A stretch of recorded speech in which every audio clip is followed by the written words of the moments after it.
Ang ilang kongresista at mga lokal na opisyal pinabababa sa pwesto ng COMELEC dahil sa hindi pagsumite ng tamang statements of contributions and expenditures. Para sa detalye, balitaan mo kami, Noel Perfect.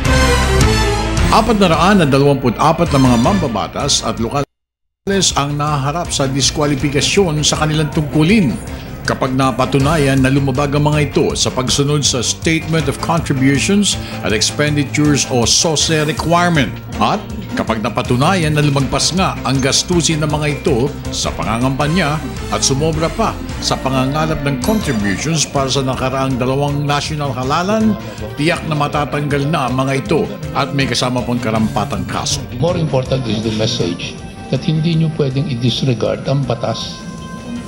At kung hindi disregard nyo, mawawala kayo dyan sa pwesto. Maski na nakaupo na kayo, maski nanalo kayo sa eleksyon.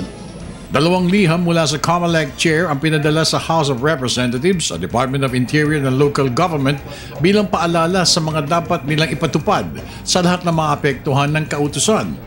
Kabilang sa mga kilalang opisyalis na naatasang magsumite ng kumpletong Statement of Contributions and Expenditures sa COMELEC ay sina Batangas Governor Vilma Santos Recto, Laguna Governor George Estregan Ejercito, Ilocos Sur Governor Ryan Luis Singson, Pangasinan Governor Amado Espino, Pasay City Mayor Antonino Calixto at si Vice Governor Divi Saveliano. Sa panig naman ng mga ay sina Naida Angpin, Tricia David Bonoan, Rodolfo Biazon, Ronald Singson, Tet Garcia, Gloria Macapagal Arroyo, Romeo Acop at 13 pang mga mambabatas ng Kongreso.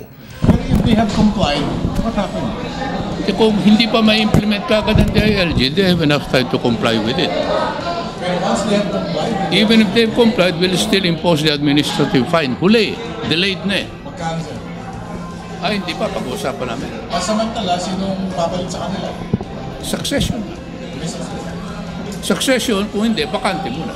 Suma total, ang opisyal na listahan ng mga non-compliant elected officials ay 4 na gobernador, 1 vice governor, 12 sangguniang panlalawigan, 20 congressmen, 3 city mayors, 9 na vice mayors, 47 sangguniang panglungsod, 23 municipal mayors, 26 na municipal vice mayors at 277 sangguniang bayan. Ipinakita ni Brillantes ang listahan ng mga partidong naapektuhan. Kabilang na dito ang 169 mula sa Liberal Party, 44 NUP, 39 sa Nationalista Party, 33 ang Independiente, 31 naman ang NPC, 29 sa UMD at 17 lakas CMD. Ipinagdiinan ni Brillantes na walang deadline ang compliance ng SOSE. Para sa Television ng Bayan, ako naman si Noel Perfect.